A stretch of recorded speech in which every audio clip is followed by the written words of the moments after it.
शासकीय भूमि के संरक्षण को लेकर प्रशासन के अधिकारी कितने गंभीर है, इस बात का अंदाजा इस बात से लगाया जा सकता है कि करोड़ों रुपए की बहुकीमती वन भूमि जो कि सायगढ़ में स्थित हुआ है निजी हाथों में प्रशासन की उदासीनता के कारण जा रही है। इस मामले में सबसे रोचक तथ्य है कि जिस भूमि को सुरक्षित रखने का काम प्रशासन को करना चाहिए उसकी लड़ाई एक जागरूक नागरिक द्वारका प्रसाद यादव जनहित से जुड़ा मामला होने पर बीते कई वर्षों से लड़ रहा और अब मामले में प्रशासन द्वारा उक्त वन भूमि को निजी हाथों में सौंपे जाने की तैयारी पर कलेक्टर के फैसले को हाईकोर्ट में चुनौती देने का मन बना रहा है। सायगढ़ के पटवारी हल्का नंबर 21/37 की 5 एकड़ शासकीय भूमि जिससे भैयन जमादार द्वारा लीज पर 1954 में लिया गया था, उसको 1980 में हाईकोर्ट द्वारा 1/89 एकड़ रकबा का वन भूमि घोषित किया गया था, पर भैयन जमादार द्वारा प्रशासन शासन को बिना बताए सौरभ जैन कुमारी सहित कुछ लोगों से साठगांठ कर बेच दिया गया। जब इस बात को लेकर जिम्मेदार प्रशासन तंत्र ने कोई कदम नहीं उठाया तो पूर्व सरपंच द्वारका यादव ने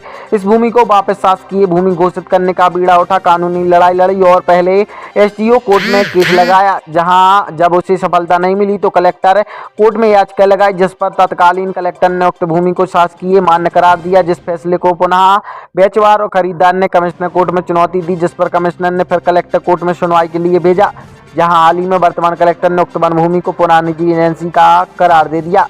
खास बात यह है कि जिस वन भूमि को बचाने की लड़ाई चल रही है उस पर आज भी 5000 सागौन के पेड़ लगे हैं। जानने अनुसार ऐसे स्थान पर वन भूमि का आधिपत्य ही होना चाहिए, पर वन विभाग और जिला प्रशासन मामले में गंभीर नहीं, जिसको देखते हुए जनहित में इसकी लड़ाई एक शख्स लड़ने को मजबूर है। खास बात यह है कि एक कलेक्टर ने जहाँ पक्ष में फैसला दिया तो वहीं दूसरा कलेक्टर ने उसको बदल निजी संपत्ति बना रहा है, जो पूरे मामले की गंभीरता जाहिर कर रहा है, जिसको लेकर अब फरियादी पक्षकार शासन प्रशासन को पार्टी बना हाईकोर्ट में मामले को चुनौती देने की बात कह रहा है, जिससे वह वन भूमि सुरक्षित रहे। द्वारका प्रसाद यादव। आज ये कलेक्ट्रेट में आपके संबंध में आए हुए थे? हाँ, आज आप कलेक्टर आए हुए थे सागर कलेक्ट्रेट के यहाँ पर, किस संबंध में आए हुए थे? जो कलेक्टर ने फैसला दिया है 5/9/22 को, उसकी आज मुझे नकल प्राप्त हुई है। इसके पूर्व में जो कलेक्टर थे उन्होंने खसरा नंबर 495/5 रकबा 5 एकड़ भूमि वन भूमि घोषित की थी। इसकी चुनौती कमिश्नर के यहाँ पार्टी ने दी, जिन्होंने ये ज़मीन खरीदी। वहाँ पे कलेक्टर ने वापस वर्तमान कलेक्टर के यहाँ ये केस फॉरवर्ड कर दिया। उसका फैसला 5/9/22 को हुआ, तो वर्तमान कलेक्टर ने ये फैसला निजी एक जो भूमि विक्रेता है बिल्डर्स, उनके नाम से निजी भूमि घोषित कर दी। इस जमीन की कीमत लगभग 10 करोड़ रुपया है और ये वन विभाग ने अपनी कमजोरी दिखाते हुए इस केस में विशेष रुचि नहीं ली, जबकि उप वन मंडल अधिकारी बंडा ने आपत्ति लगाई। आपत्ति को वर्तमान कलेक्टर महोदय ने खारिज कर दी और खारिज करके एक प्राइवेट एजेंसी जो दिल्ली की थी, दिल्ली की रमेश राजकुमारी अरोड़ा और सौरभ सुखानंद जैन जो बिल्डर्स हैं, इनके नाम से भूमि कलेक्टर साहब ने घोषित कर दी, निजी भूमि घोषित कर दी वन व्यवस्था बन करके, जबकि ये पट्टा भंजन जमादार को मिला था 99 साल लीज को। ये भूमि बगैर कलेक्टर की अनुमति के बिक्री नहीं हो सकती थी और उन्होंने बगैर कलेक्टर की अनुमति के भूमि बिक्री कर दी और उस जमीन को पुनः उसमें पार्टी आवासीय प्लाट बनाकर भूमि का विक्रय करना चाहती है। ऐसा मुझे मालूम चला है कि सागर की पार्टी उसमें नर्सिंग होम खोलना चाहती है।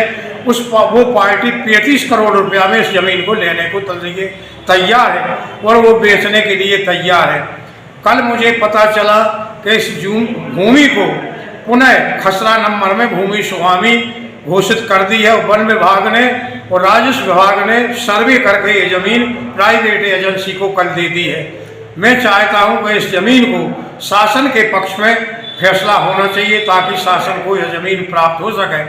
बगल में NH रोड है जो सागर से छतरपुर के लिए गया, उसी रोड से लगी हुई है और दूरसंचार विभाग का कार्यालय है, लोक निर्माण विभाग का रेस्ट हाउस है और उप स्वास्थ्य केंद्र है, इसलिए उस जमीन की बहुमूल्य कीमत है। और वहाँ पे सायगढ़ में एक गैस एजेंसी ने 35 लाख में 20 डिसमल भूमि खरीदी है। इसी के आधार पर उस जमीन का अगर मूल्यांकन किया जाए तो 10 करोड़ से ज़्यादा हो सकता है।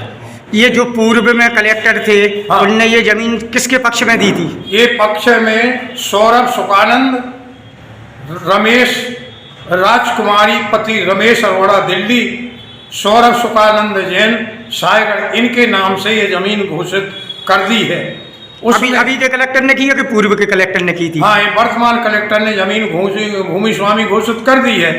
और हाई कोर्ट का 1954 में ये आदेश हुआ था कि इस जमीन को 189 एकड़ में सम्मिलित करके वन भूमि हाई कोर्ट के आदेश अनुसार घोषित हुई थी।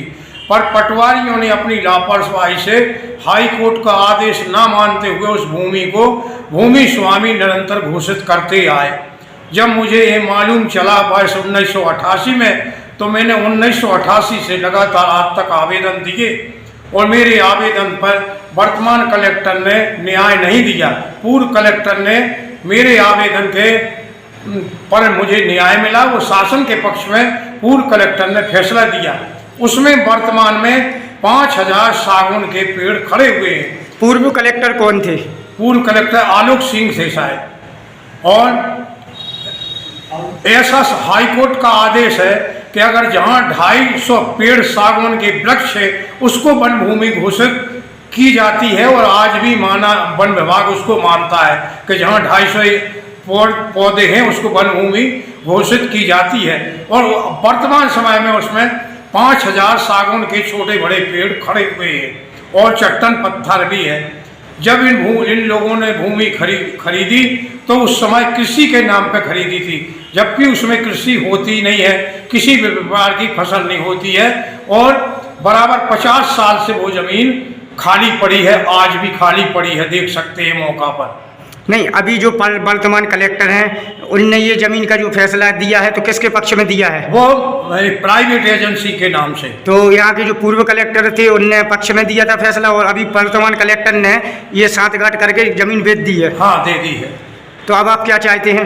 हाँ, क्या चाहते हैं? अब मैं ये चाहता हूँ कि वन विभाग के पक्ष में उन्हें इस स्थल का निरीक्षण करके वन विभाग के को ये जमीन सौंपी जावे। ये करते हैं तो मैं उन्हें हाई कोर्ट इस मामले में याचिका दायर करूँगा जनहित में।